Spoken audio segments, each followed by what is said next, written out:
歡迎收睇成才研究所，我係 Aaron， 我係 Alex。Alex 啊，呢排個市咧好似上上落落咁啦，今日都係200零點咁樣，差唔多係咪啊？係冇錯冇錯。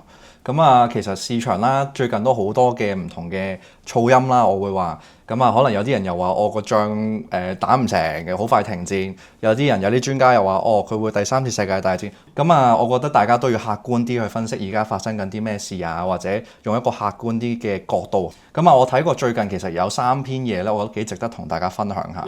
咁第一個就會係 Ray Dalio 啦，最近佢分享咗佢對而家嘅戰況嘅一個睇法啦。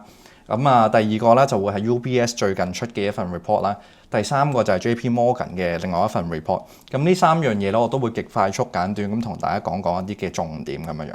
咁第一個咧就係 Ray Dalio， 咁佢最近咧佢就發咗一篇好長嘅一個佢自己嘅睇法啦。咁啊分享咗佢一個13階段市場大周期嘅一個13階段嘅一個theory 出嚟。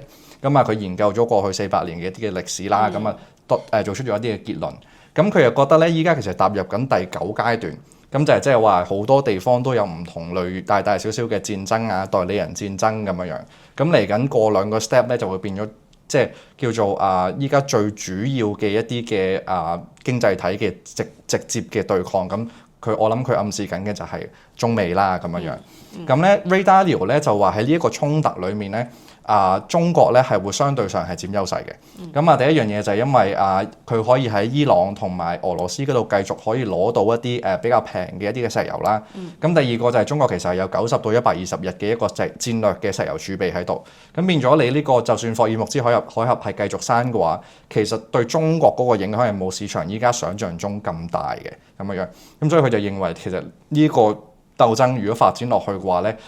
其實中國嘅優勢較大，咁佢亦都講咗啦，咁亦都係呢一個大周期裏面咧，一定係會有一方最強嘅經濟體咧，係一定係 overly extended，咁導致到呢一啲一步一步嘅效果會發生咁樣。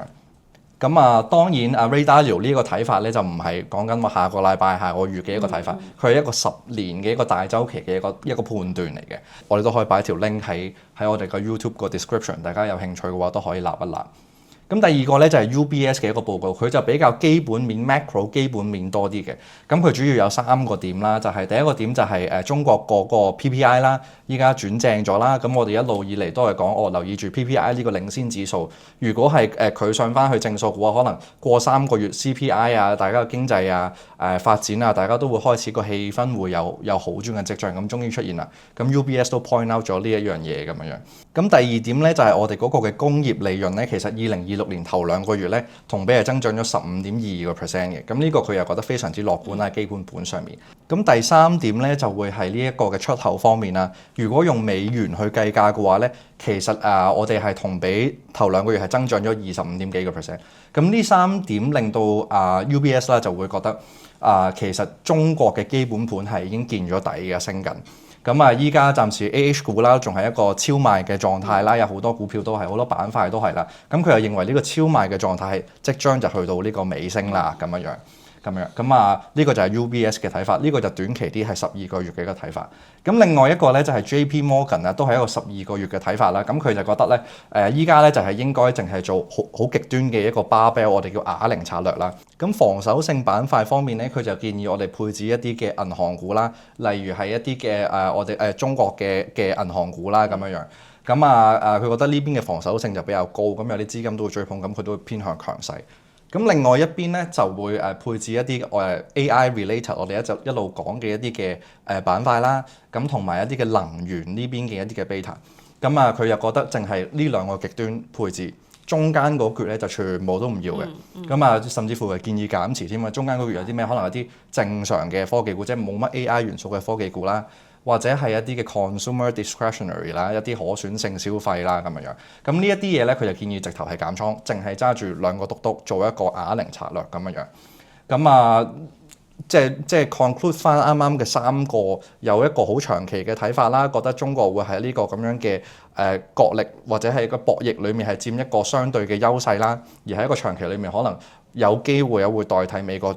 即係一個 overly extended 嘅第一經濟體，中國就可能有機會喺呢個咁嘅衝突之後就取代呢個第一嘅地位啦。咁啊，第二三咧，其實你會見到 UBS 係比較進取嘅，就係覺得我已經見底啦，向好啦。咁啊，JP Morgan 咧就會比較一個進可攻退可守嘅一個咁樣嘅情況。咁啊，去翻我哋依家點樣睇啦，或者睇完呢3份報告啦，我哋會點樣諗？咁我認為咧，其實市場係唔缺乏分析嘅，亦都唔缺乏專家啦。咁但係其實市場缺乏嘅係紀律。咁我覺得有幾樣嘢咧，我哋係可以去留意住，去決定住我哋嘅倉位同埋部署嘅。咁第一個我覺得就會係油價啦，因為始終你講緊打仗停戰呢一樣嘢，油價就係一個最直觀嘅一個反應啦。咁錢唔會呃人，但係可能分析會可能即係佢未必呃人啦，但係可能會有 lagging 或者會有 leading 嘅一個效果嘅時間差喺度咁樣。咁啊睇住油價咁兩個點位啦，一個係110蚊，我講緊嘅係 WTI 啦，呢個紐油，一個110蚊，一個85蚊，呢兩個位掂邊個位先呢？而且維持到喺嗰個位咧，我都覺得係停戰同埋可能會 escalate 嘅一個指標嚟嘅。咁大家可以 mon 住呢兩個位置啦。咁第二個咧就係恒指嘅200天線。咁見到其實過去5個 trade day 啦，基本上都係不斷地 test 緊呢個200 MA。咁今日200 MA 大概喺25,800左右啦。咁今日就收市就啱啱好高過呢個200 MA。咁呢個200 MA 其實都係好客觀地好多嘅一啲大型嘅機構啊、對沖基金啊、一啲 momentum 嘅 trader 啊，或者係一啲嘅保險嘅基金，佢哋去判斷個市況究竟係一個有趨勢嘅牛市啊，定係話可能係比較 ranging 嘅一個熊市咁樣樣。咁所以呢條200 MA 我哋就睇住，如果佢可以企得穩喺呢條200 MA 3個 trade day 樓上，或者喺佢樓下3個 trade day 樓上嘅話咧，我覺得大家就可以睇住呢一樣嘢而去決定個倉位同現金水平咁樣樣。咁假設啦，咁講咗咁多之後，咁我哋應該配置咩板塊啊？應該點樣做呢？如果我自己嘅話呢，我就會一嚟我一定會配置翻一啲嘅銀行股啦，做一個防守性啦。咁第二個呢，就係我哋一路講嘅一啲嘅 AI related 嘅板塊，尤其是國際上面有認可性嘅 LLM 啊嗰啲。咁睇翻我之前嘅片，我哋都有詳細講過板塊方面嘅建議啦，咁樣樣。咁然之後留部分嘅現金，等啱啱講嘅200 MA 真係有個 confirmation 出現啦，咁先去再加倉或者減倉做一個配置嘅咁樣樣。咁最後一句啦，就係大家都要睇翻個紀律啦，因為始終市場就唔係分析定價，係錢定價。咁假設啦，200 MA 同油真係可能往我哋心目中部署個方向唔一樣。假設你係揸好多現金嘅，佢真係企喺樓上繼續衝。咁可能再加少少倉啦，貴少少都唔緊要，因為比較穩陣嘛。咁如果假設啦，你真係好多倉嘅，好 aggressive 嘅，咁佢如果真係好唔好彩地個油真係上到好高，咁你恆指又喺200 MA 樓下一段好長嘅時間，咁你都要即係紀律上都要係減翻少少倉咁樣咯。好啊，咁今集嘅時間又差唔多啦，我哋下一集再見，拜拜。